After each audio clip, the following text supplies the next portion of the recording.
Three to one या we are live जी। बिस्मिल्लाहिर्रहमानिर्रहीम। कुल हुवल्लाहु अहद अल्लाहु समद लम यलिद वलम यूलद वलम यकुल लहू कुफुवन अहद. So, ladies and gentlemen, we are here with our episode one on CXO podcast, as suggested by Mr. Imad. And our topic for today is AI, artificial intelligence, and how is it changing our world, our work, our life, everything. So we call it AI revolution. So myself, Shehzad Dhedhi and Imaduddin Shaikh would be co-hosting this event. This is a podcast, so there is no interviewer or interviewee. But we would love to ask each other some questions as well as opinions. So it is an opinion-based podcast. So this is the first of a kind. So far, whatever podcast I had are kind of interviews with my guest. So those are based on the opinions of others. So in this podcast, I would also express my opinions as well. So this is the change for the first time, and this was actually suggested by Imad. So Imad, थोड़ा सा हम बात करते हैं regarding this idea and why are we having this podcast, and what are your thought processes before going into the discussion. Over to you, Imad. Thank you. So first of all, assalamu alaikum. Hello, hi everyone. Uh, the idea is basically there is not enough content for the professional community in our region to discuss our key issues, to discuss what we go through, to discuss the key changes that the world is going through. And it's not just for professional content. We're also talking about a lot of uh, other global updates which are very relevant. Maybe they might be political, they might be slightly off the tangent, but we won't shy away from discussing those issues as well because all of those things eventually affect our world and affect our lives. So take it as a semi-casual kind of podcast, even though we are going to have some strategic uh, view. We are going to have some really good guests, inshallah. But try to not take it too seriously. Let's have some fun and consider it semi-casual or semi-formal, as if you wish. So that's the view, that's the perspective. So coming to a topic, Shehzad Saab, when we talk about AI, let me just remind you that a few years back the buzzword was data, and then the buzzword became the big data, and now the buzzword is AI, and people have started already talking about AGI. So how do you make sense of all these words, and how do you differentiate the AI from AGI? Let's say, how do you define AI? And now some other terminologies is also super intelligence and AI revolution. So how do you see all of these things, especially when there's no strict definition to any of these things? So actually, I don't define anything because defining things and stating things I have already left in the past. So for me, it is about the use.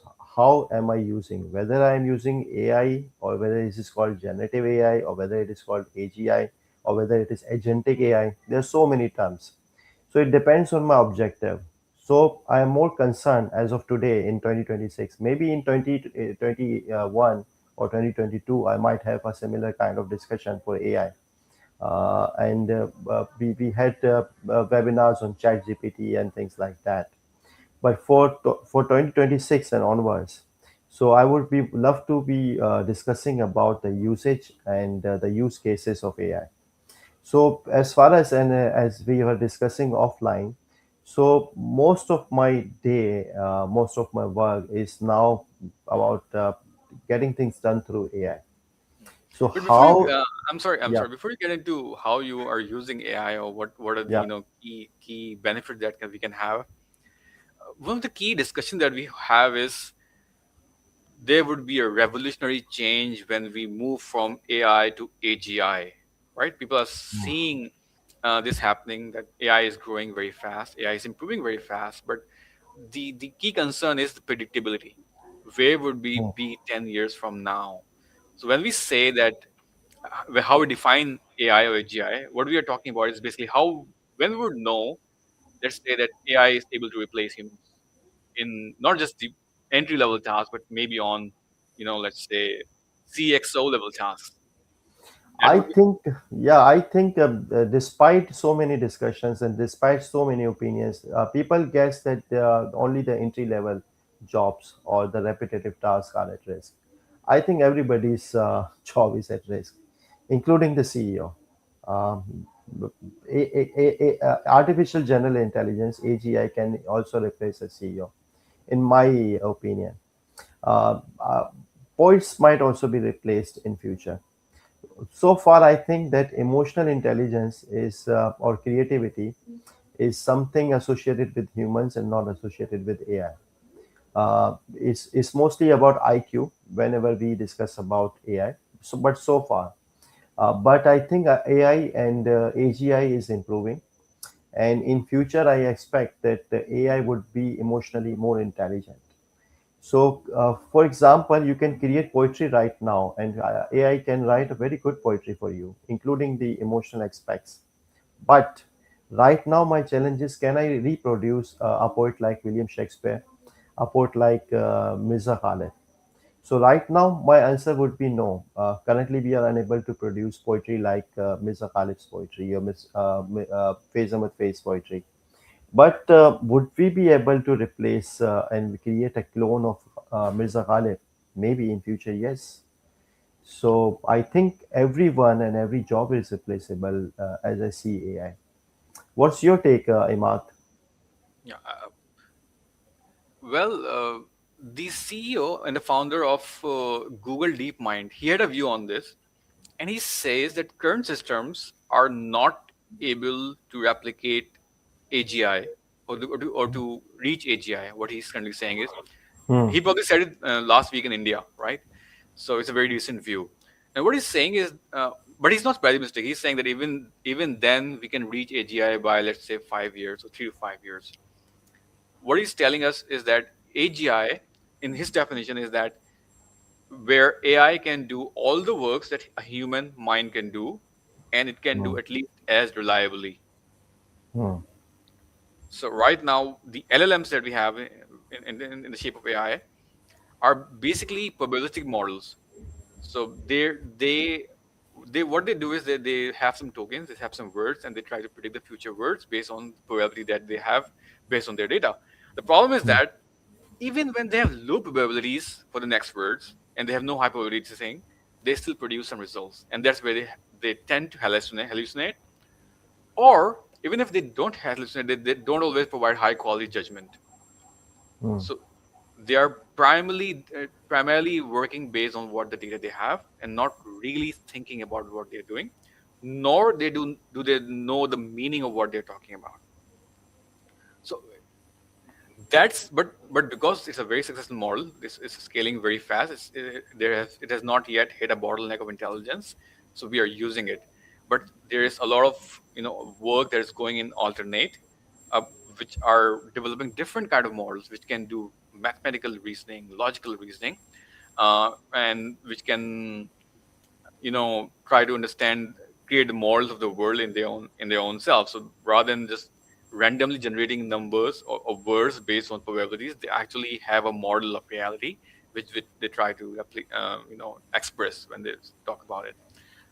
So we are advancing in different ways, and so the current models that we have might not be as reliable as humans are, but again, humans are also not very reliable. So if you ask a junior to do something, he might completely get your instruction wrong and come up with a wrong result. Similarly, AI do the same. But the question is, how reliable are humans as compared to the AI? For example, when you talk about self-driving cars, uh, Hmm. they are again just AI models. They're just generative models, Yes. but because they have trained them so well that the probability of accident is lower than the probability of accident as compared to humans, so they have started making a business case. So Remember, I am. the same thing can happen. Yeah. The same thing Yeah. can happen in financial services industry when AI becomes as So smart. before going into financial discussion, I want to create an hypothetical case for you. So, for example, two countries are entering into a war, and currently the decisions are being taken by humans. So, suppose if you are going to outsource the decision making to AI, and now AI is to decide to attack on the enemy's installations or enemy's aircrafts. So what is your take on that? Who should be able to decide, AI or human? You said that human could be very stupid. So could AI be smarter than humans in terms of whenever we discuss about the war?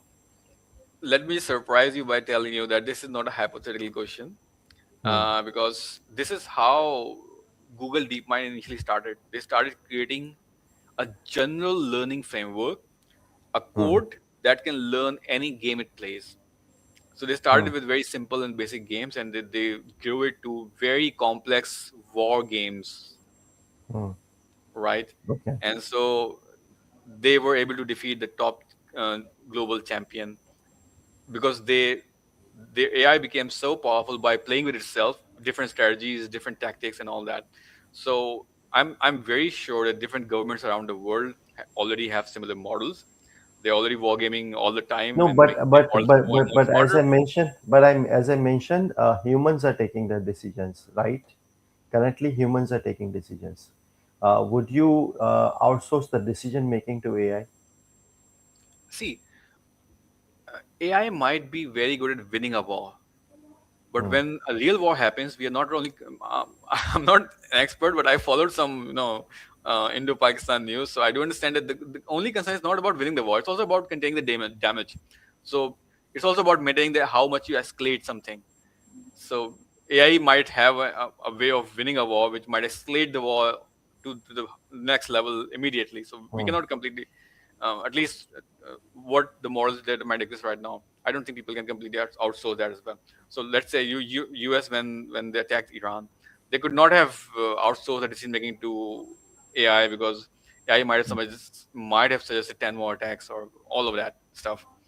So you cannot be Forget about it. one out of In LM. future, 50 years from now, 100 years from now, how do you see it? Would AI be taking the decisions, or would it still be the human taking the decision behind AI It depends on the whenever there is a war? complexities. It depends on Hmm. complexities, I believe, because AI would be best in a wargaming, no doubt about it. They can Hmm. simulate so many scenarios that we cannot. Uh, Hmm. real army generals, what they do Hmm. is they do wargaming, Hmm. and they play a lot of games to make sure that where their strategy works and the other person's. So it's their practice. No, but They normally do. AI would not be careful in terms of decisions regarding human lives. AI might not be careful who dies, whether these are kids or elderly people, or it can damage hospitals, it can damage schools, right?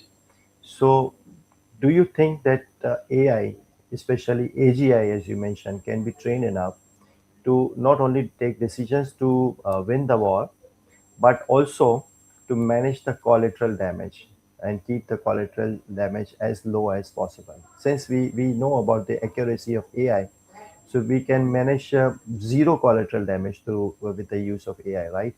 Is it possible?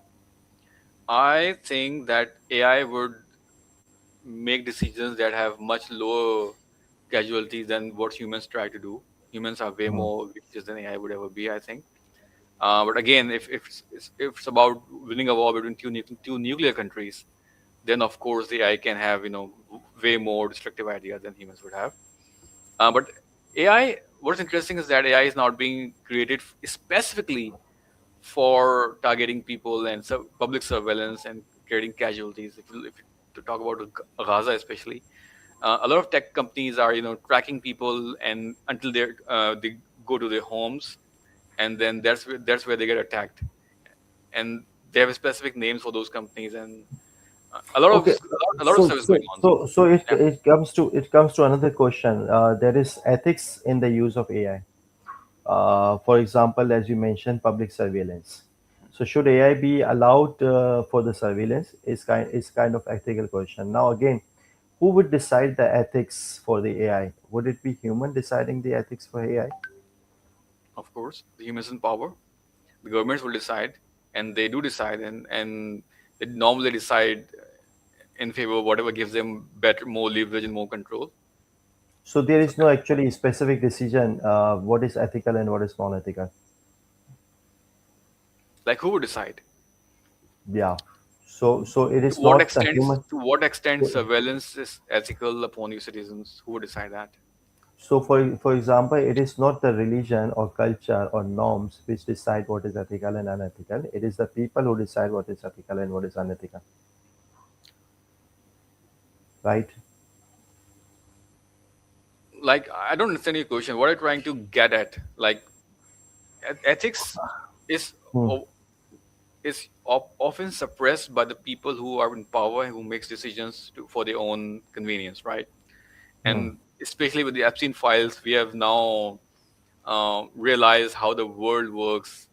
Hmm. Peop early in the days, people used to call these conspiracy theories. Now we know, in fact, how above the government there are people who are just playing around, and they have tri-age commissions who of people in power, politics, and money, uh, admittedly, and they transfer weapons, they transfer uh, people, God forbid, for vicious reasons, right?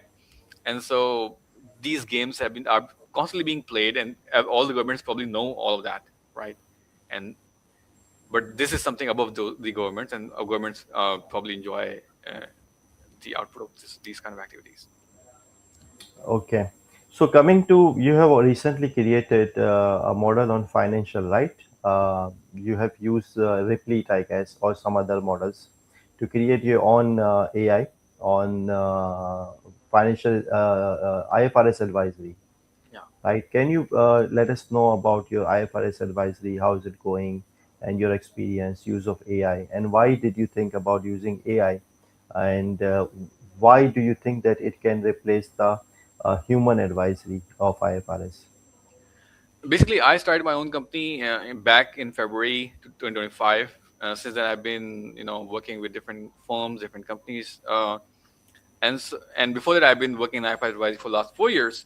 So I do realize that advisory has a lot of potential to be automated with AI.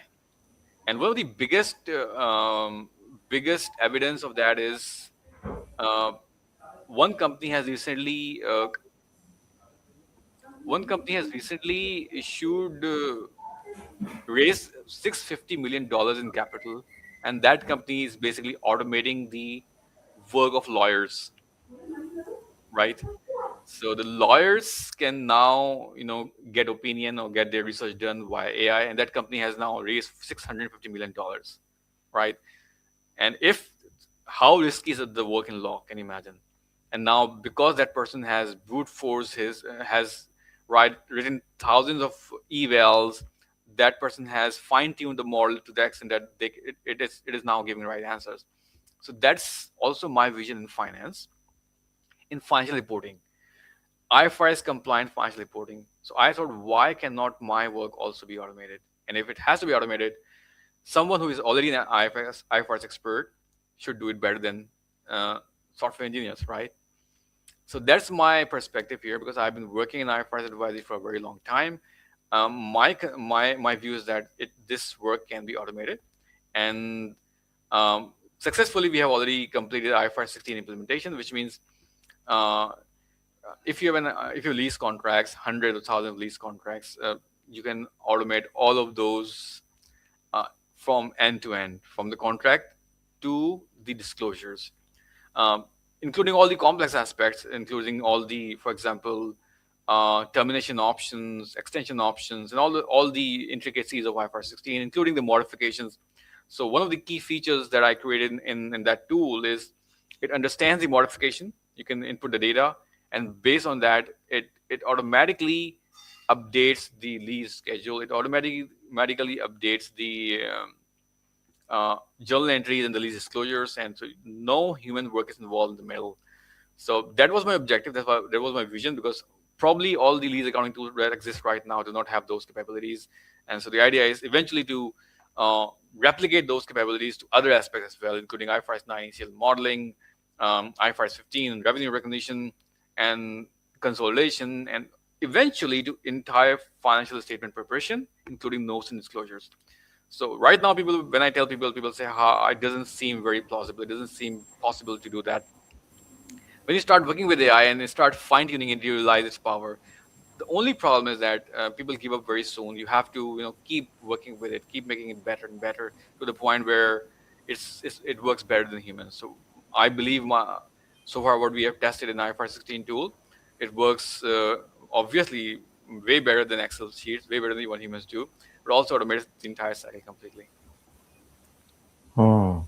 There are a few comments on LinkedIn as well as on YouTube. So Mr. Salim Khan is saying great uh, for discussion, great topic for discussion. Thank Another you. one is topic is unique and needs to be discussed at length. Sure, Salim Saab, we have noted, and we would have more on this. Imad is an expert. He is already doing a lot, and I would also discuss about how we are doing ESG through AI, maybe today or maybe in a later episode. So new batch announcement, some marketing by some guy, and somebody is saying about AI drones. So history doc 61. I don't know your name. It is mentioned on your YouTube. AI drones in Ukraine and Russia. So right now, when we were discussing about war, I think he mentioned few comments, and another from him is happening right now. Absolutely, absolutely. AI is making decisions right now. He's saying that AI is look at China. So when we were discussing about war, so again, so do you think that the decision making should be outsourced to AI or not? So I believe that actually you are of the view that it should be outsourced, right? As far as it is not unethical. Is this your view? I can assume that. See, there are a lot of scenarios. Depends on the risk that would result from decision making. Um, so, in a very high stakes scenario, let's say you have to decide a strategy of the company. You cannot leave it alone to AI. And again, what timeline are we talking about? Are we talking about right now? Or are we talking about 50 years from now? Because we cannot predict what AI would be able to do 50 years from now. Maybe it can have the leadership decisions for companies in the future. Right now, we can use it this at a strategic level as a decision making pal. We can do to and fro with it and try to come up with that or on our own decisions. But those decisions would be a reflection of what we are talking with the AI right now. They would not be a reflection of I what think it would AI not can do require independently. 50 years. Maybe it is 5 years. Maybe because the speed or velocity of change after AI is very fast. I think it is growing at the speed of light. Every day I come up with uh, new product announcement, new technologies, new innovations. Even during these summits, a lot of ideas are being shared during world level summits or conferences. Even these discussions are taking place at senates and parliamentarian discussions worldwide. I'm not sure about Pakistan, but definitely yes for the developed countries. And even the smart cities are being managed. The countries have cloned the entire city into a twin city, which is a digital twin. So that is already happening, and most of the things are being done through AI, and most of the contracts, the government contracts, are happening between OpenAI and other platforms, Google, governments, and even I think the army is also going into contracts with the AI service providers.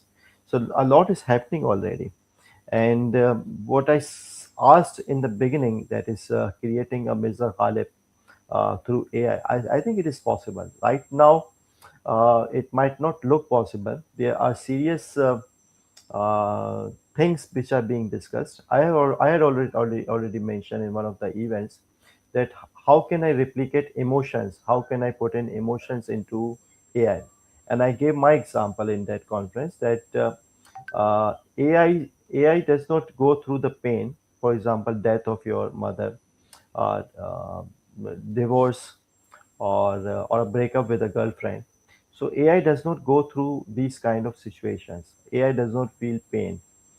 So uh, for me initially, for last year maybe, for a few months ago, I thought it impossible for AI to have emotions. But a couple of weeks ago, I had a good discussion with my friend who is an engineer. He said, "Why not?" And he presented me with a video. And later, I realized that all the poetry as well as the model was actually AI and not human. So the poetry was emotional. So which means you can also train AI for the emotions.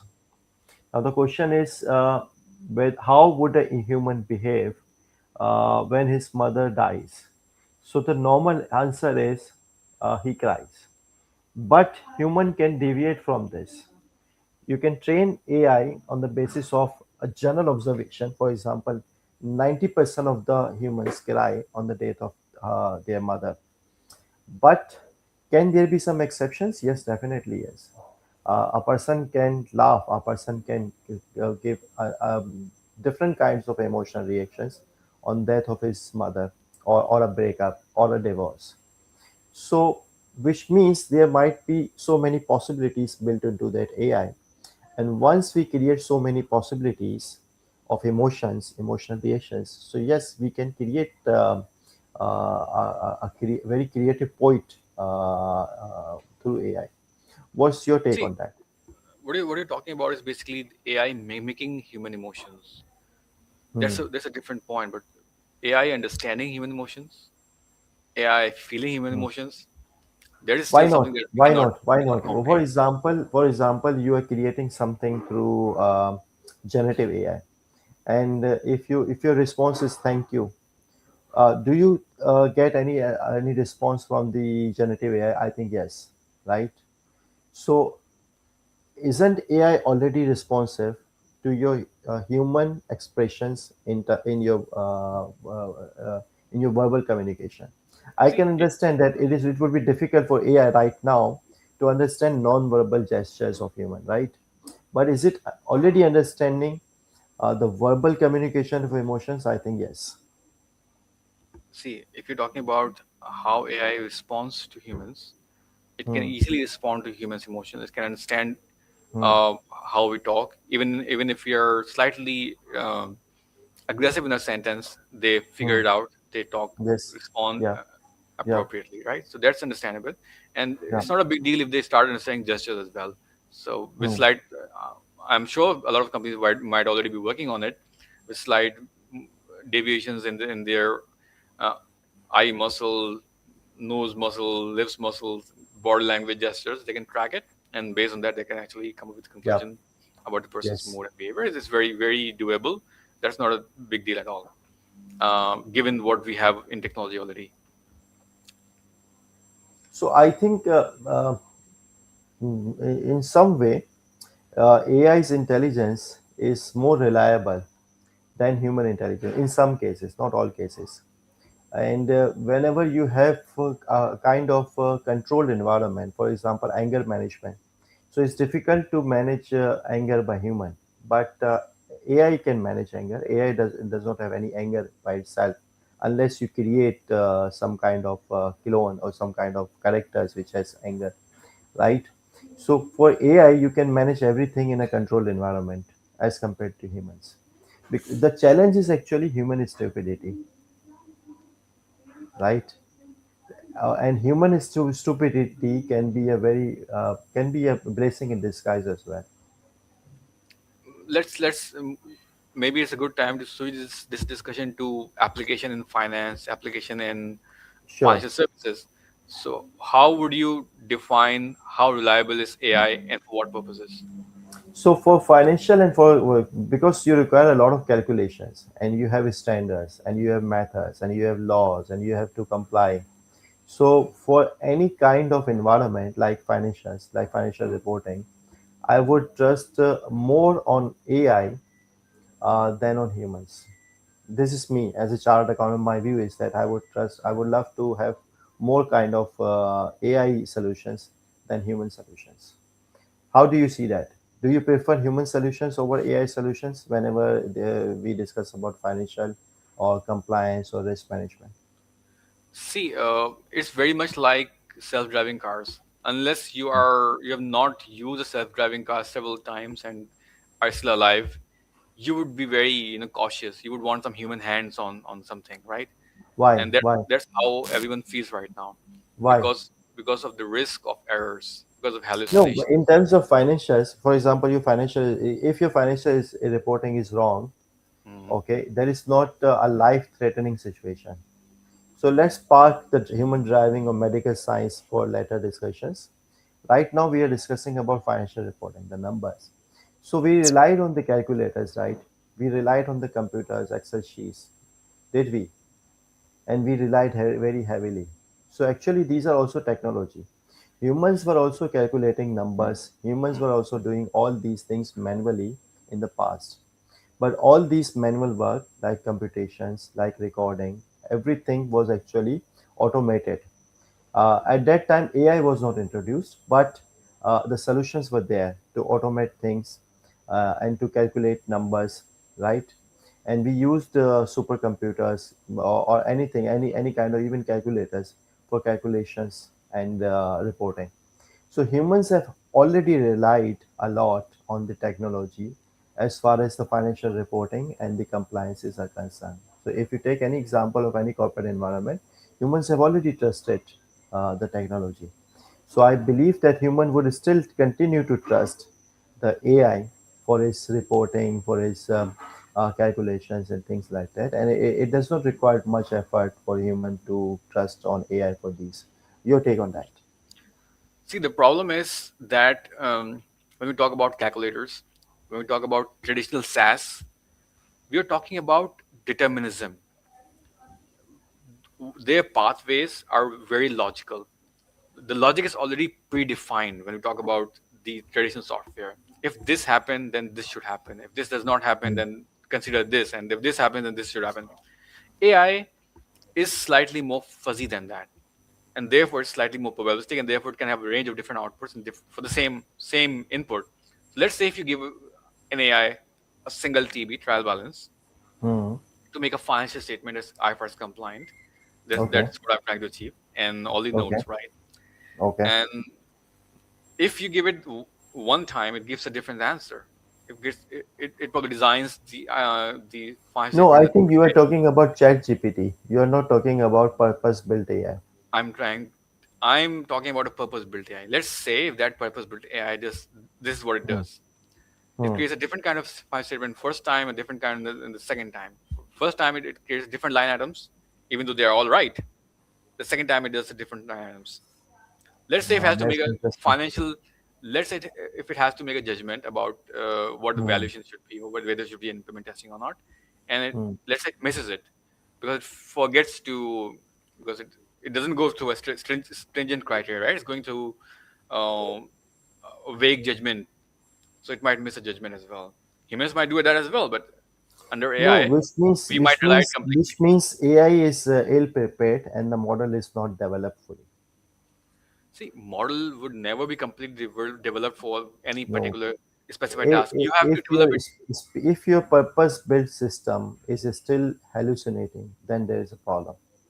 No, I'm not So talking about hallucination. I can understand that Chat GPT or the general AI models can hallucinate.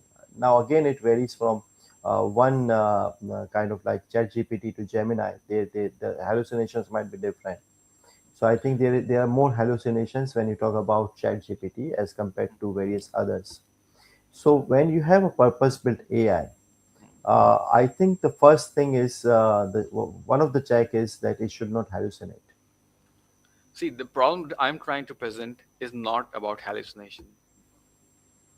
See, what I'm saying is the problem is not hallucination right now. Hmm. If it's a very advanced system, it might not hallucinate as frequently. Okay. That might be one in a million chance or one in 100,000 chance, right? Okay. Right now, what I'm talking about the deviation in its output, despite being right. Despite being right, why would it vary if it has a particular format? For example, you have a state bank reporting and you are reporting for say Habib Bank Limited, and AI already knows the formats of Habib Bank and in compliance with the state bank's requirement, right? And since it is already built into the system, so whenever you produce financial statements from the same TV, it will show you the same result in terms of your financial statements as well as the notes. If it is purpose built, if you have already inputted the outcome. Actually, you have already incorporated the desired outcome in your system. If it is See, not, if you have not actually identified your desired outcome, then okay, then I agree with you. Then there might be possibly different kind of financial statements. But if you have already incorporated the same set of rules, as well as the formats of a state bank. State bank issues the formats of financial statement reporting. So it is line by line. So AI see, would still follow those lines. okay, what you are saying, your if means if the system is ideal, No, a right? purpose-built system, yeah, it has to be. It has to If a be purpose, because you have built a system. For there is a example, your reason. ERP, your ERP is already doing it, right? Yeah. So you have to go beyond ERP, right? So AI based solution should be better than your existing ERP, which is not AI based. If AI based solution is not giving you better results in terms of, you can also ask questions, you can also draw anything by just giving a one liner to AI, and you can also create a lot of dashboards instead of the purpose built dashboards. So for dashboards, I agree, so that it can produce a lot of dashboards. Whenever you give a command, it can produce. But the main the reporting framework, I think the AI would comply with that. See, first of all, let me just give you an analogy. Think of AI as your muscles, and think Mhm. of ERP as your bones. Okay. There are certain things that need to be set in stone. They should Hmm. not deviate. There should be no room for judgment in them, Hmm. right? But then on top of it, you should have more mass, which would allow you to do a lot of more things. Now, when you say if it's a purpose-built system, you are assuming that purpose-built system is buildable given the current technology, right? And Hmm. that purpose-built system is an ideal system. But what I'm saying is that why does that purpose-built system already doesn't exist? Because there are challenges, and I'm pointing to those challenges. I'm not saying that those challenges are not solvable. That's what I'm trying to do. Hmm. I'm trying to Hmm. solve those challenges to make sure that we reach a point where this is much better than what humans can do. That's Hmm. Yeah. If that doesn't happen, I don't succeed, right? But I'm Yes. telling you that there are challenges because it's fuzzy system, and therefore it should not be used primarily using the AI. We should have both these things. We should have hard logic coupled with AI, and that's how we reach the right conclusion. You were talking about formats, right? There should be hard logic about how formats should apply.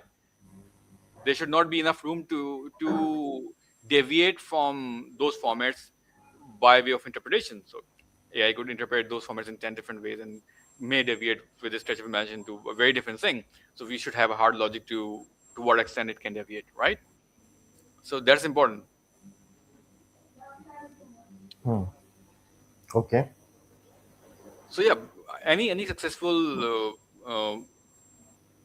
AI powered automation system should have both the aspects, the hard logic, which makes sure that the outcome is in the right direction, and also a lot of uh, trained, especially fine-tuned models to use those hard logic produce outcomes to further automate those tasks and to further make better judgments to further uh, uh, add to the output.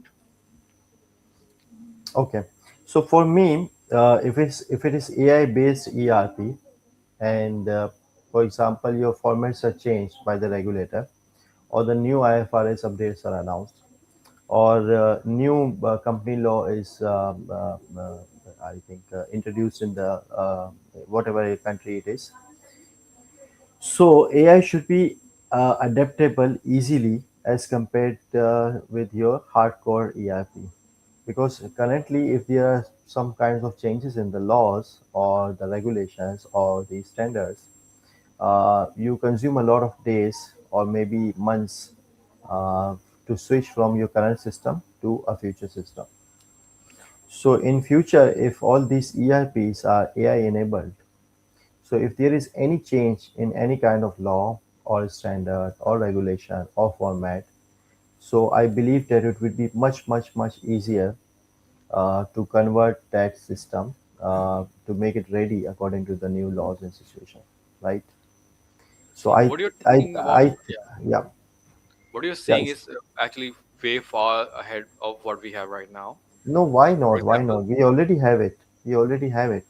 Yeah, in terms of progress, in terms of implementation, especially in Pakistan, yes, it could not be seen in the financial reporting side. Yes, right.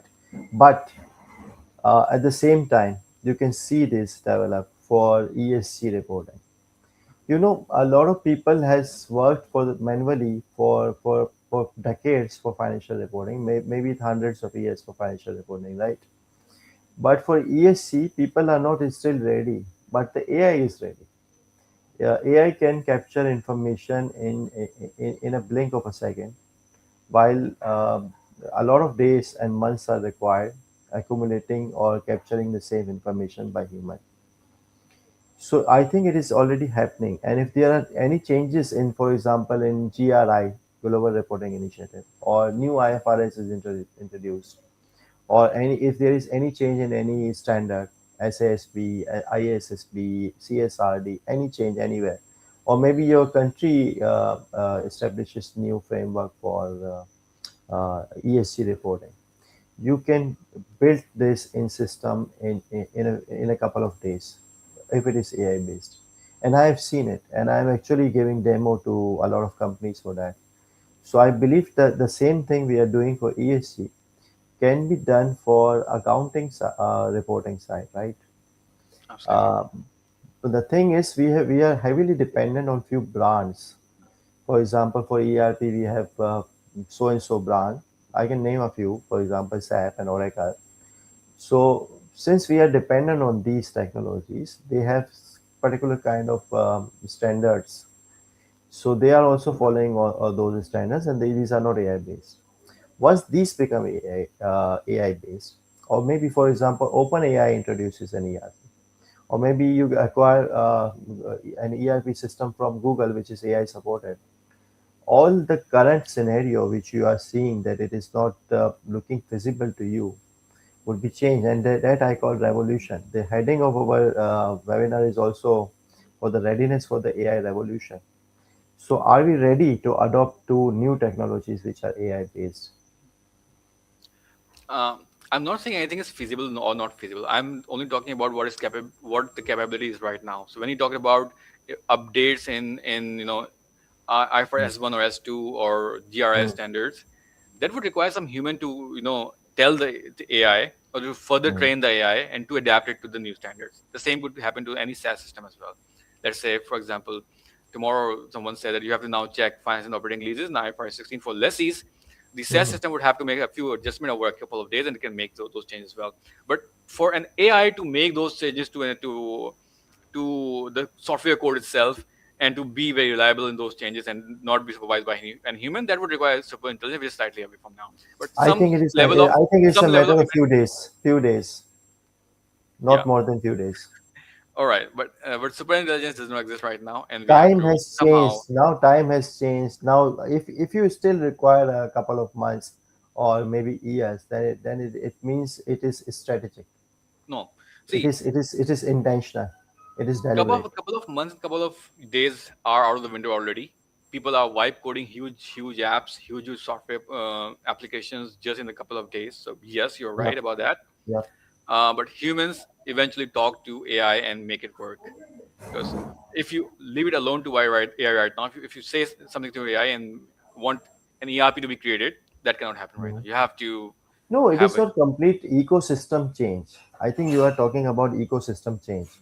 There's few changes. For example, the new standard comes, for example, which replaces the leases, or for example, which replaces maybe your financial instruments. So, for example, IFRS 9. So actually, it would not be a complete change or a revolutionary change. We know how these changes are incorporated by IASB or other gap reporting bodies, right? So normally these all these changes can be predicted, and all these changes are also not sudden. There are deliberations, there are drafts issues, and there is a transition. So you're already getting a lot of time. Number one. Number two, it does not change the basic nature of accounting or reporting. So, so they can be like for example, from classification from this to classification from this, for example, or for example, the presentation from the IFRS 18 has changed the presentation a bit. So, for example, your sales less cost of goods is equal to gross profit minus admin expenses. Now it has changed to IFRS 18 news reporting style, right? Now you know your operating profit more accurately than previously. So actually, these are the changes in the and these changes, I believe, can be done in a couple of days, not more than that. I agree with you. I agree with you on that. Yeah. So I believe now the problem is the people do shy away by from embracing AI. Now, why do they shy away, or why do they believe that AI might be not be a good solution? Now, there are many reasons for that. Number one could be cost, right? In Pakistani environment, if you ask any organization to adopt AI, so number one challenge could be cost. Now, the cost I believe in future, and I see it today, AI-based solutions are costing less than non-AI-based solutions in most of the cases. Number one. So my view is that AI is actually reducing your cost, and if you really calculate your ROI, return on investment, so AI is giving you huge benefit. That is my opinion. I can convince a lot of people, but there is still a threat, or there is still talk about the cost.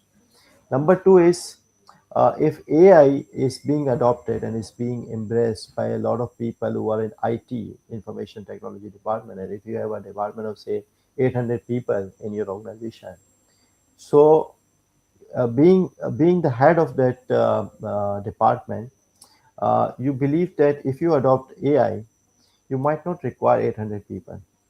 You might not even require 100 people. So there is a serious concern about the loss of jobs in your existing organization. You understand that? So if you go on adoption of AI revolution, so it will impact your number of employees hired. You can get things done from maybe from 10 employee, the same work you are getting from 800 employees, right? So there is another challenge. So actually, the CIO or the CTO would give a lot of explanations and justifications for not adopting AI.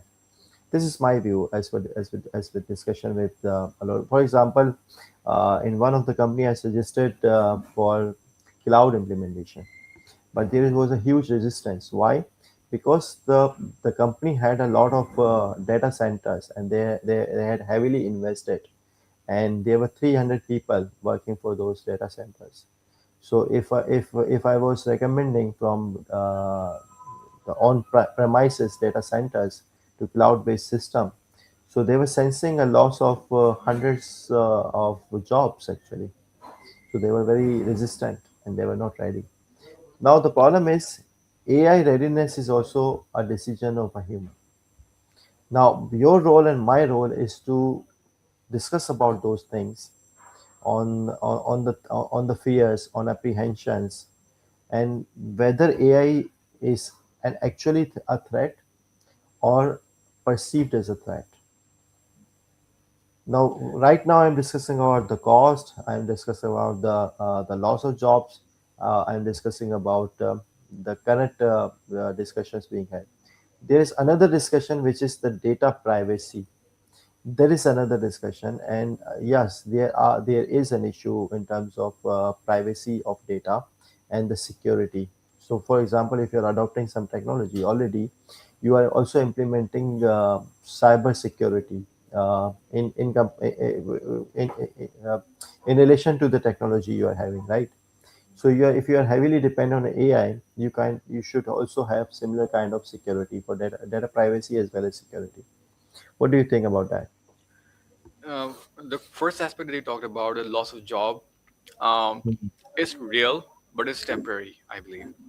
Um, No, I'm not Right going now, into right general now in discussion. I'm Silicon not going Valley, into general discussion. If you talk yeah, about one company a bank, so actually there is a huge loss perceived. I was giving you an Whether example. it is actual or not, I don't know. There is another discussion. But See, the first perception is loss of job. yeah, let me talk about it. Right now in Silicon Valley, there are a lot of startups that are not hiring developers. Hmm. Rather, they have armies of agents that are working for them. So, in place of 50 people, right now only 55 are working, and they're working very efficiently. Hmm. So, this is real time. This is already happening. When you talk about banks, for example, imagine a time when there was no IT systems, there was no internet. How many Hmm. people used to work in a branch to make it work? How many manual journal entries were made in Hmm. literally paper registers, right? Before Yes. computers, right? Yes. After computers came, after computers came, all those people were not needed. But did the employment increase or decrease? Increased. Temporarily, maybe Increased is significantly increased. absolutely. Temporarily, probably there might have been people who might have lost their jobs, but eventually, because the productivity increased, the No, but jobs not the increased. same. But not the same jobs. You don't require Absolutely, a person to absolutely, write ledgers, right? completely agree. There would be different You type of don't jobs. require a person to type letters, right? Yeah, true, true. Similarly, but let's go further back. When the tractors were first invented, people were worried that all the farm workers would be jobless and there would be a complete devastation because now you Hmm. don't need 100 people to do the job because one tractor can do what 100 people could do. I can understand generally, yes, but as a first threat, like if you are going to implement next month some AI. Now, for ESC, it is working fine. Why? Because people don't, the companies do not have a lot of people in ESC department, right? It's a new thing. So instead of employing people, maybe they can employ one or two or five people in ESC department. The rest of the work they can outsource to an AI based solution, right? But this is not seem possible in terms of other department operations and finance. Yeah. Once these are feasible, or for the new companies, yes, for the new companies or new banks, yes, I believe that all the new companies, new setups, startups should at the start they should be digital on the first day, and they should have AI in their strategy from day one. That's the problem actually. Uh, the old style companies are having right now, which have already invested so much into their orthodox technologies instead of AI based technologies. See, one key issue is that right now people or the bigger companies should not only worry about updating their ERPs which have the right AI, Hmm. they might have to worry about being AI first organizations.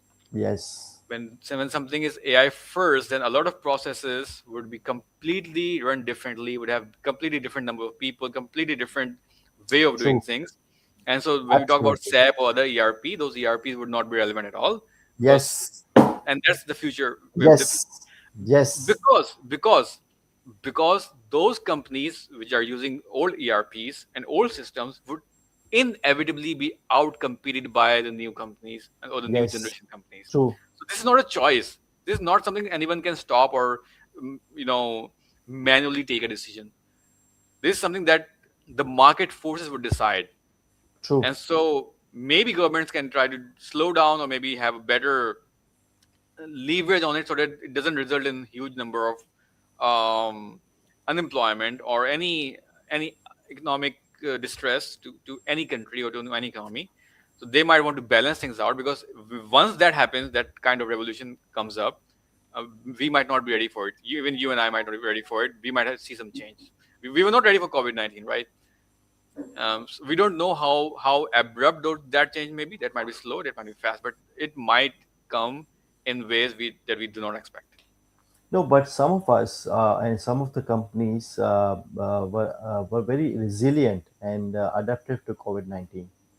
Likewise, there would be a lot of governments as well as companies as well as people who are already adapting and who are resilient.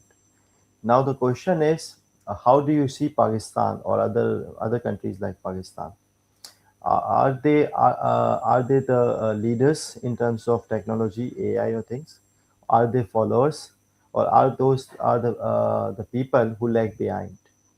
So one, two, and three. What's your choice? Number one, are we leaders? Are we pioneers? Are we early adopters, or are we followers?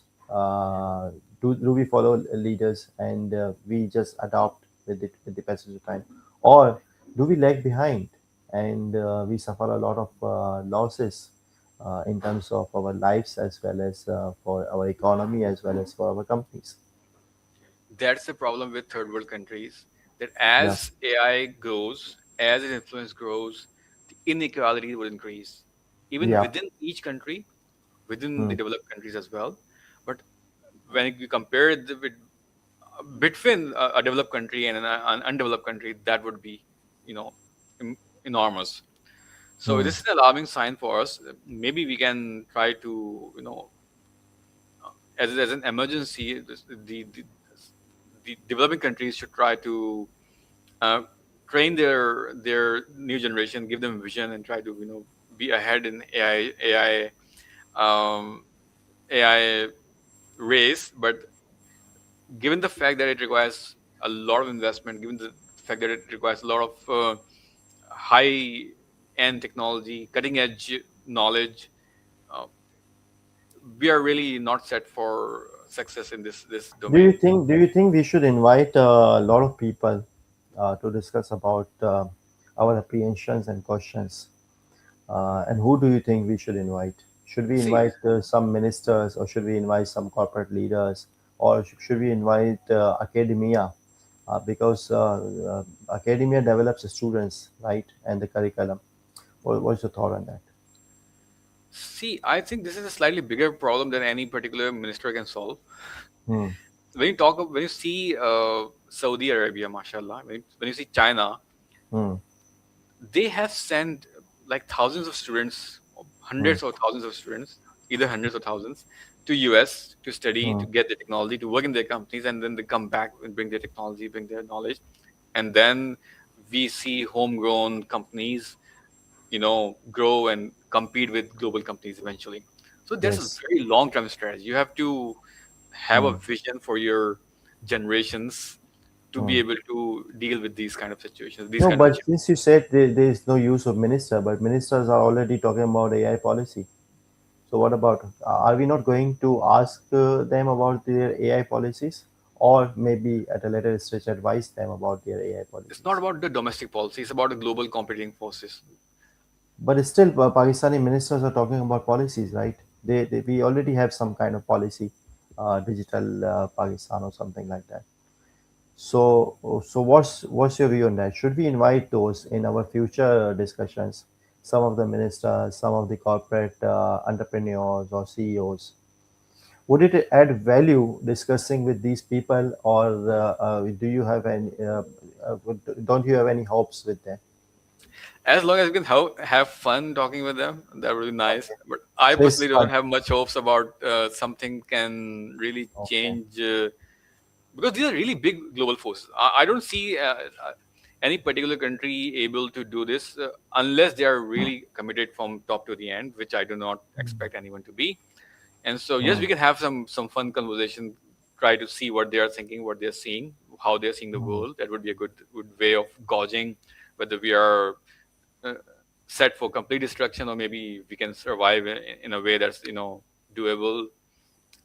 Because see, at the end, it's all about incentivization. How do you incentivize people, your own young generation, to build new companies that can compete in the global world? How you Hmm. give them vision to be able to think beyond just getting a job?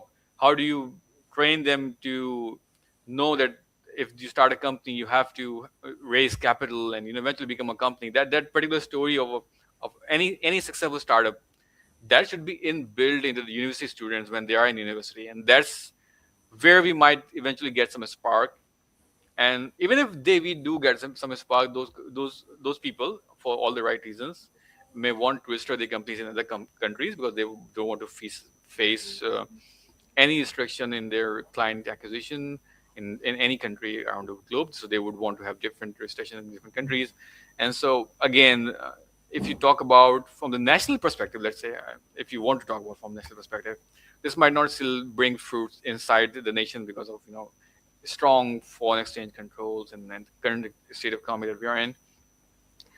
And so I don't know how we can have a positive loop of events where small third world countries can, uh, under current political circumstances, which are not very democratic, result in a situation or systems which would result in technological growth and advancement in AI in a way that we compete with the global forces or the large companies around the globe. Interesting. Interesting, which means you think there is not much we can do, and we cannot choose to be leaders in any case. We can No, no, only we choose can. to be There's so much followers. we can We do. can, There's but no, we can be there's followers. Instead of lagging behind, we can come from stage three, lagging behind, to stage two, followers. Absolutely, that That's a should big be at least our achievement. objective. Yes, yes. Okay. Being a leader. See, China has been gaining technology for a very long time, but Hmm. still they say they are 10 years behind in chip technology, the Hmm. processors, right? They're still 10 years behind. They're still the followers. Hmm. Almost in all the technology, they have still not led the AI revolution. They are still, even Yeah. the AI models are behind the US ones. So despite being on the right trajectory for doing everything right technologically Hmm. and capital wise, Hmm. still they are not the leader. They're still the followers, right? So yes, Hmm. if we have to do something, we have to first of all obtain the technology. I said so many times, we have 100,000 engineers, but not a single person who makes an engine in Pakistan. Hmm. You get the point, right? Hmm. It's not a decade-old problem. It's a 50-year-old problem. Yeah, Engine I can understand combustion that. engines are not a new invention. They are a very very old invention. How many companies can create a combustion engine in Pakistan? You do In one understand of that the my, yeah, I remember in one of my interviews, Mr. Sayyid Shabazedi said that we have around 10,000 chartered accountants, but we do not even have a single author who has authored a book on any accounting or things like that. For example, you might have heard some names from India who has written about accounting, who have written about economics. But in Pakistan, we have zero, zero. Now, our authors are actually who have written the books are actually the curriculum books, the notes for the examinations. We do not have any original writer in terms of whether you talk about accounting, whether you talk about taxation, whether you talk about law, whether you talk about economics. We do not have any single or original author or writer so far. I It's think it quite would be a unfortunate. It's quite I, unfortunate, actually. I think it would be a bold claim to make. I think there would be some people No, who I'm Shabbas Zedi said that, and I also tried to is figure it out. There are authors, but these yeah. authors are not original authors. The content is not theirs. The same See, content you can have. They have expressed their own verse, expressing someone else's thought. So the thought is not original. You understand my point? this everything you're saying is unwarranted. Okay, I believe. out. How Try can to you find claim out. how I there's no mechanism? How is like you there's claim no that there is mechanism? like you claim that there is no engineer who has Yeah. invented any engine in No, Pakistan. no, I'm not saying no engineer invented. They must have done great work outside. I'm saying in Pakistan, no engine is created, no engine is Yes, made. That's a same. fact, In right? Pakistan, there has not been written any book on accountancy, original content, zero. Same thing. So actually, Uh, we have a problem. We have our education I respect system that. is also. Yep, same problem you are talking. I think similar could be found for I the would medical agree. I would sciences. agree with you in a spirit that yes, the original thinking, original writing, authorship, and generating knowledge and spreading it. That kind of Hmm. thinking is lacking in Now, our educational system. we But have, I we have cannot already. completely agree with the claim that no one has ever written a book that's original. That would be slightly brutal, I would say. Okay, try to find out and tell me if there is any challenge. So found I have found zero. So if you A book find about what? something, A book about what? original book on accountancy. Okay, that's a separate discussion. We can take it offline. So if you find out something, share with me. But my question is about the problems of AI. Are there any problems of AI? Last 5 minutes, can we discuss on the problems or the issues? Should we rely on AI? For example, one of the problem I have recently seen is the quality of research papers internationally is going down, and they are blaming AI for that. A lot of people are using generative AI to write the research papers. So they say that the quality is going down, and they say that the human creativity is missing. What's your take on that? Yeah, there's no doubt about it. And when we talk about people using AI to write reports, there was a recent scandal where a Big Four company was caught preparing their reports Yeah, using AI, I and it was remember that. very, There have very, been very. multiple cases. One of the firm was PwC, right? Yeah, I don't exactly remember the name of the firm. I won't take the name. Okay. Let me Yeah. just try So to find out any the article that sure. I read, if I can share with you. Right now or Yeah, later?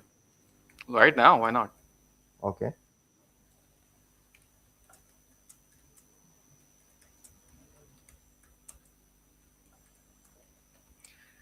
Do we have viewers on LinkedIn or YouTube right now? Yeah, a few.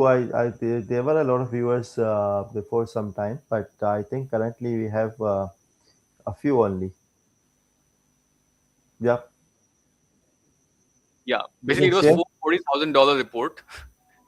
$40,000 report. Four Okay, hundred forty thousand. They were probably Australian dollars, 440.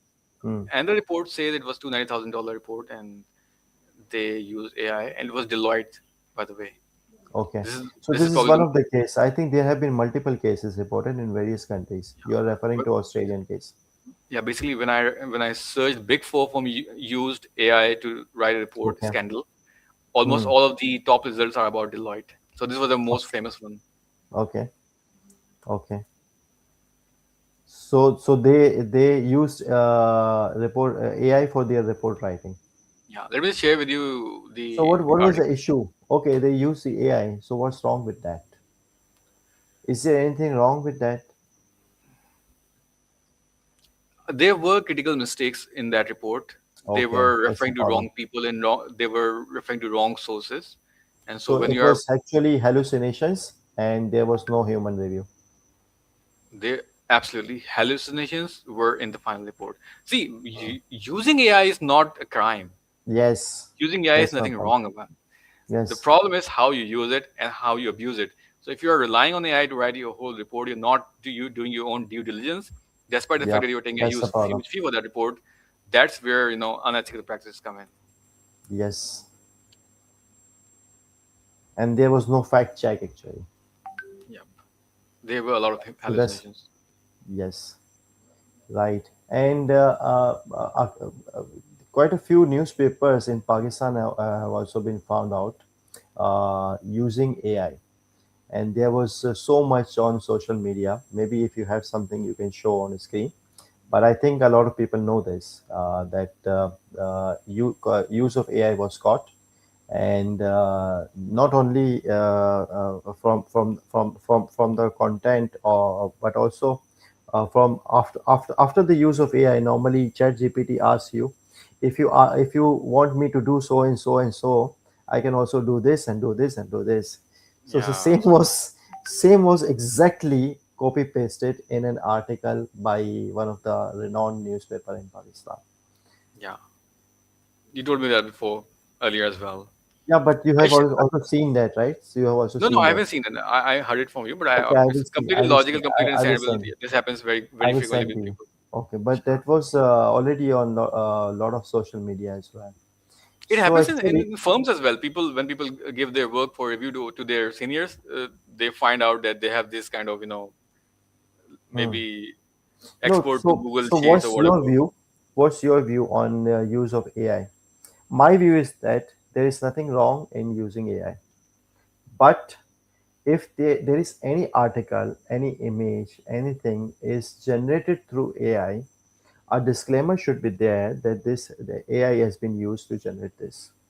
For example, if you generate an image from ChatGPT and post on LinkedIn, the LinkedIn will show on the left top side CR. If someone clicks on that CR, it will show how this image was generated. And if it is through ChatGPT, it will show in CR that this image has been generated on through ChatGPT on this and this date.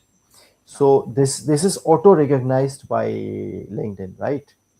From the features of the image. So likewise, if you are writing for your newspaper, if it can be any newspaper or your report, you should also mention that this matter has been generated through AI.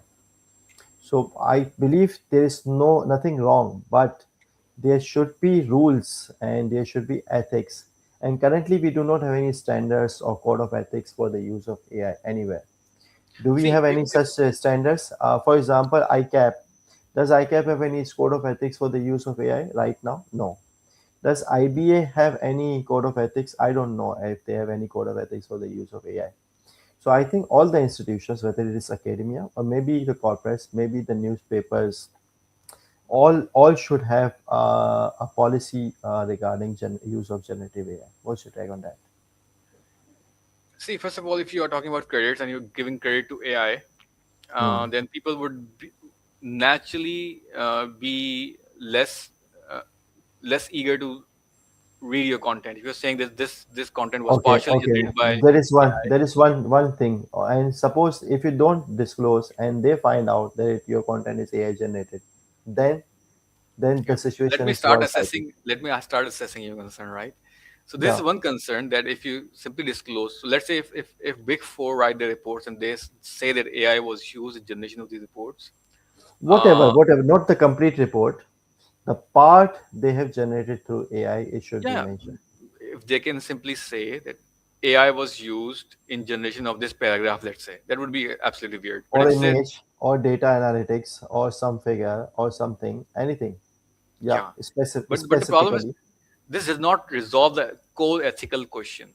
The core ethical question is that when I paid you to make the judgment, to make all the Hmm, to use human judgment to bring up with the recommendations, why are you using the chat GPT content to write the recommendations, right? That's the hmm, concern. So hmm. this has to be tackled slightly differently, right? Rather than just disclaiming something, right? So, so, One so, way is so, one way is so, to so retrain actually, your actually, this disclaimer do a lot of things. If you are disclaiming, if you are asked to write the source, so automatically you will have to decide yourself. Otherwise, you will have to say that I have not made any decision, and the complete work was outsourced to the AI, and I have done nothing to create this report. And you will be very embarrassed by while saying this, right? So since you are feeling so embarrassed, it is automatically you will do your own work, especially the decision making. Your You will use your own judgment instead of depending on AI to use judgment. let me ask you a question. If you are asked to disclaim Hmm. that AI did not influence my judgment in writing this report, can you Yeah, disclaim that? Can you yeah, disclaim that? No, you cannot. yeah. If you talk No, to I AI, should. I you should you would actually. you would For example, in inevitably do some of it, my posts on LinkedIn, I mentioned that no AI has been used to create my post. right? But Why? if you are Because using some AI, people might think, yeah, if I'm using AI, then I should mention such and such parts were created through AI. Or maybe I can disclaim like this that my thoughts are my original, but writing has been made enhanced by AI. see So when you it's my talk to judgment, AI, my thoughts, my story, my things, but the use has been made for enhancement of the writing, the grammar, and things like that. see first of all, in the old days when you had a very judgmental question, you have to look at tax laws or accounting laws or corporate laws. You would go into Google or you would read the laws yourself. Right now, you can simply talk to ChatGPT and then refer to the laws and then be very confident that both things match, right? Mm, But if inevitably you're talking to ChatGPT or Gemini, even if you're writing the entire report manually, even if mm, you're writing the whole thing yourself, you are still talking to the AI, and that AI is inevitably influencing your decision. You irrespective of Hmm. whether you accept it or not, it would somehow have an influence on your decision. So you Mm, cannot make that disclaimer. Anyways, what you have to yeah. do is you have to be responsible, right? Yes. Yes. and True. that True. and that responsibility comes by retraining your staff to use that AI as a worker and then review that work. So Hmm. eventually you own all the responsibility.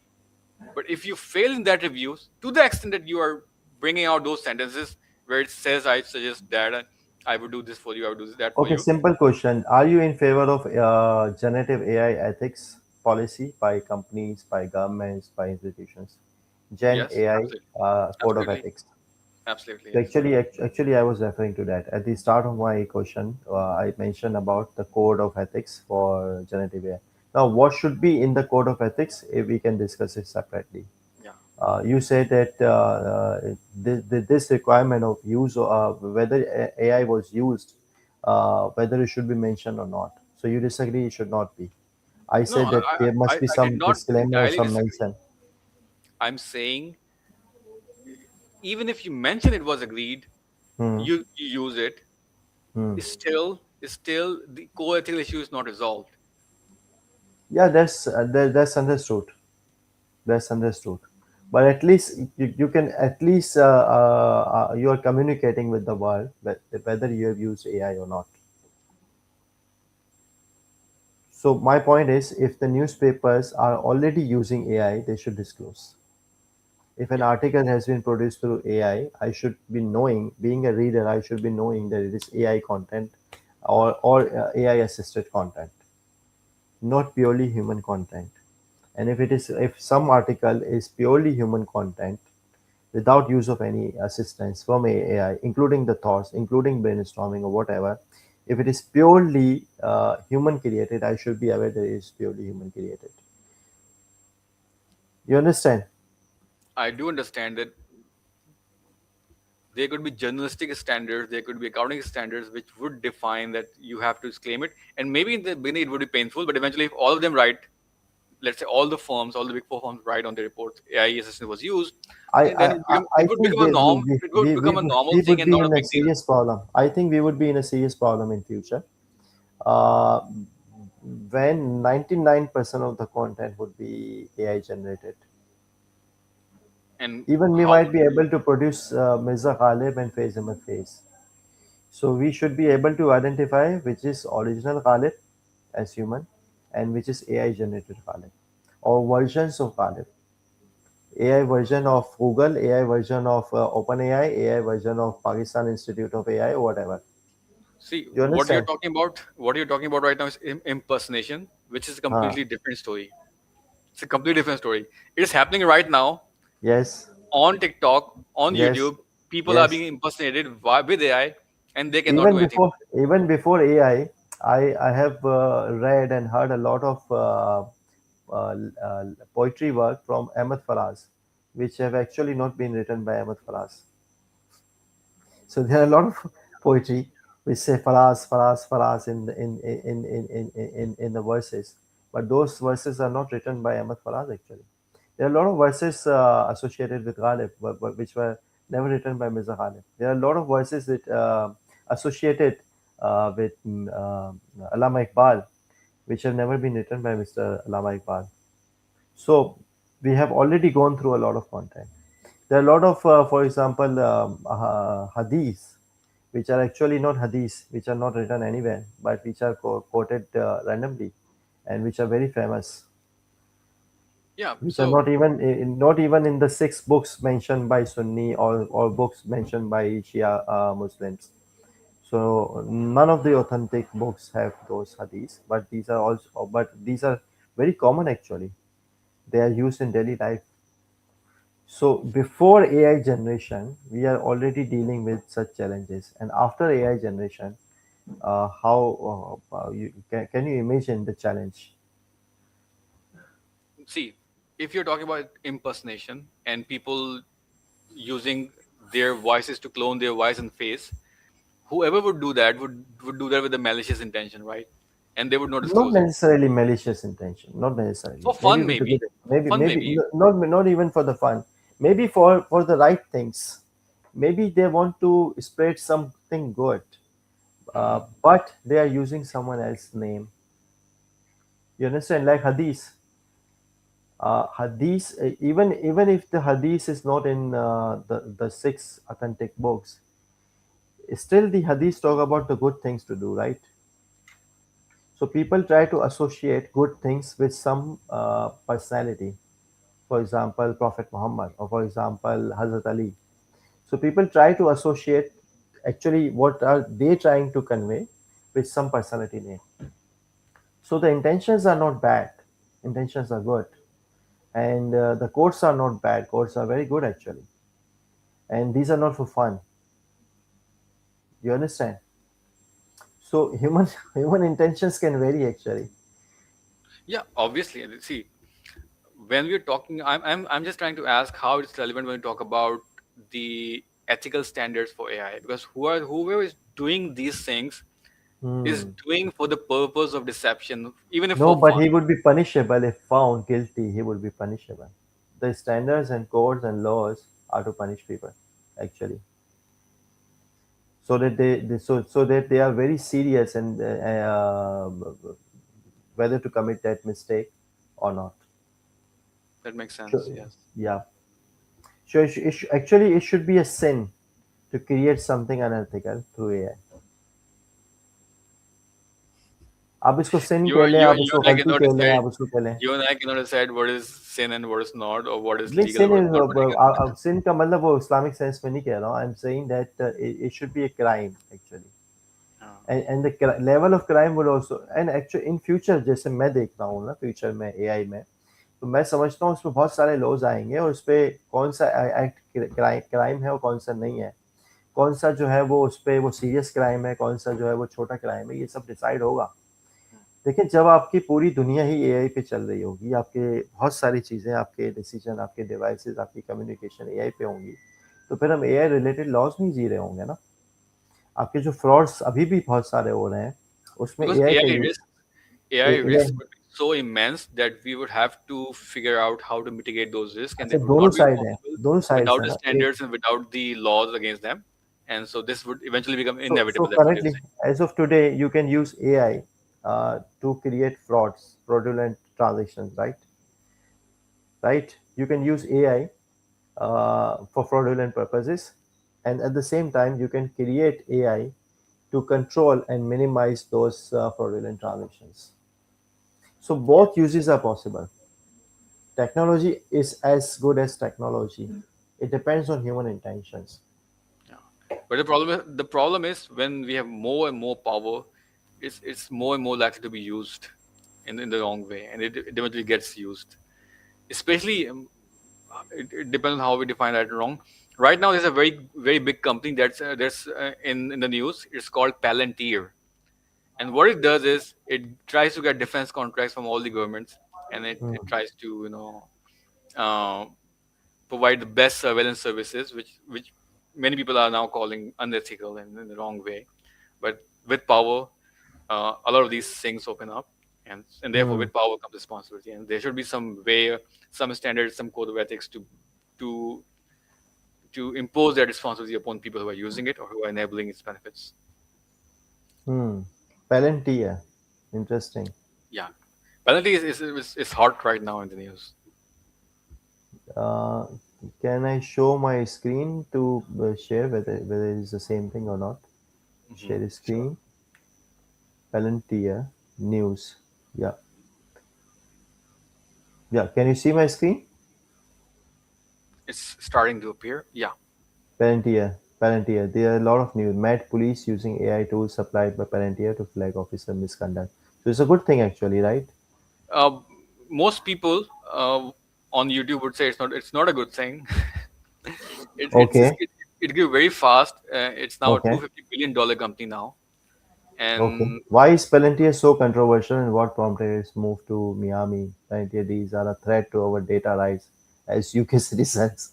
Okay. basically speaking, Prediction. it's giving a lot of power to governments, and so the Hmm. civil rights of the people living in the countries Hmm. uh, at risk. By the way, and so if it becomes a new norm that countries can survey, complete do complete surveillance of their population, and track their things in a way Hmm. that they are not supposed to be tracked. And, Then and, and his stock value is also falling. Why is Palantir stock down 37% 2 days ago from its peak? Its worst ever for PLTR. US just blocks ex Palantir staffers from poaching workers for new AI firm. Forbes Palantir stock the setup for the next major rally. Is Palantir stock winning the AI race? Palantir billionaire Peter Thiel dumped Nvidia, Tesla, Microsoft, and Apple. What stocks does he own for 2026? Play the so SaaS and Peter, do you know Peter Thiel? Sorry? Do you know Peter Thiel? No. Peter Thiel is a very visionary investor. Some people are now painting him in a negative light, and maybe Hmm. for some good reasons, I don't know. But he was the co-founder of PayPal. He was the Hmm. co-founder of Google DeepMind, which resulted in all the AI boom that we are seeing right now. And he Hmm. started. He was also probably an investor in Palantir, and Palantir started in 2003, by the way, to help the U.S. Okay. government find do the war on terror at that time. And so the CEO at that time used to come and say, I also have to do, issues the kill bill and all those kind of things. So I don't know, it's a slightly controversial thing to get into. Hmm. But in addition, the Peter Thiel is kind of an investor that sees a lot of that has been involved in a lot of small companies that eventually became very big and successful companies. So he's if you look at him, and he has some good works about entrepreneurship and startups and investing, and Hmm. his perspective is really solid on that, apart from the controversies and maybe some objectionable things that they've created. uh, Hmm. from the investor's point of view, I think he has a very good vision. Hmm. Okay. So I think let's close it here. It's already 4:30 almost. So we Absolutely. have spent a good time of around 1.5 hour today. So let's discuss next week for further news. Maybe we can also discuss every week's news, the conferences, the development in terms of AI, the new technologies. What do you think? I think our focus should be on the updates, on what's Hmm. relevant, what's on the top, what should be on the top of the mind of Yeah. any aware citizen as well as professionals. Hmm. And also, I would want to add things that are good for personal development, personal growth, career development, Yep. and maybe switching from career to startups. That is Okay. something that's close to my heart. But we can have good, well-rounded Hmm. discussions on all these topics that interest people. Yeah. So there is a comment from Asaf Khan, early Yeah, investor of Facebook, author of zero to one. Yeah, Zero to he's the One. author of Yeah. zero to one. Okay. Peter Okay. Thiel. Good Interesting. relation. So I think I have a pretty good idea today after this discussion that every week we should discuss about news as well as few persons, like you mentioned some name, some companies. So every week we should have highlight one company, one person, one news. What do you say? And we should also theme and brand it as what would people learn from this as takeaways. So if for example, if one person is attending every week, he should be well aware about what's happening in the world in terms of AI, in terms of developments or digitalization, or maybe any financial or accounting or any risk or corporate updates. What do you think? Absolutely. I think we should iterate different topics which Hmm. interest us. First of all, if we are not engaged, we are not interested, people would find it hard to engage with us. So just like today, we were Hmm. excited at a lot of places, which is a good sign. Hmm. And because in the first podcast, we are very transparent about what we are thinking and what we're doing. So the Hmm. idea is to add value to other people's So lives, how and to do you rate today's podcast or discussion, I would want to be irrespective brutal. irrespective of the attendance, because we have not created so much hype, we have not made any efforts on marketing. Actually, I have not added people on my LinkedIn post. I just mentioned that we are going to have this discussion yesterday, so it's less than 24 hours it was published. And I think without doing anything, a lot of people have already listened to this on YouTube as well as on LinkedIn. But what is your take on the theme, on discussions? Uh, how do you rate this webinar? I would rate it very brutally. Don't ask me. Yep. How do you rate it? Brutally, I would rate it very brutally if you ask me. Totally. So Okay. Yeah. Please go ahead. sure. So So out of 10, how out of 10 is one, two, three, four, in terms five, of six? quality of the content we have discussed so far, it's Hmm. like 7. Out of We 10. should have shown more things to Okay. give more depth to what we discussed. Firstly, Okay. in terms of quality of the visuals that we have on the screen, I would rate Yeah. it 5. Okay. Maybe we can have better arrangement of videos, like full the screen should be fully covered in some way, Okay. maybe, Okay. and the camera should be better. Even my Okay. camera is sucks. So those are when we talk about the depth of the discussion, Hmm. how deep we went into a particular topic. I would say maybe 8.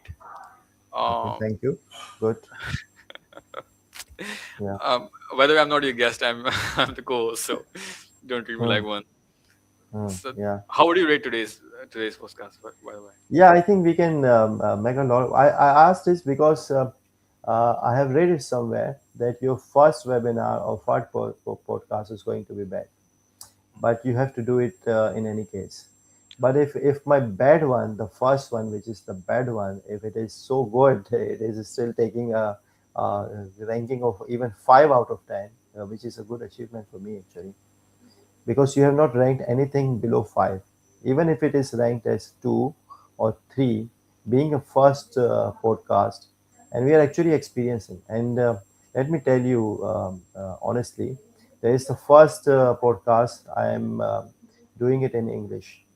So most of my podcasts or interviews are in Urdu or are in English, little Mhm. bit English, little bit Urdu. So today, so far, 95% of the time, I'm trying to speak in English, which is tough for me actually, because See, I'm not used to speaking yeah, English.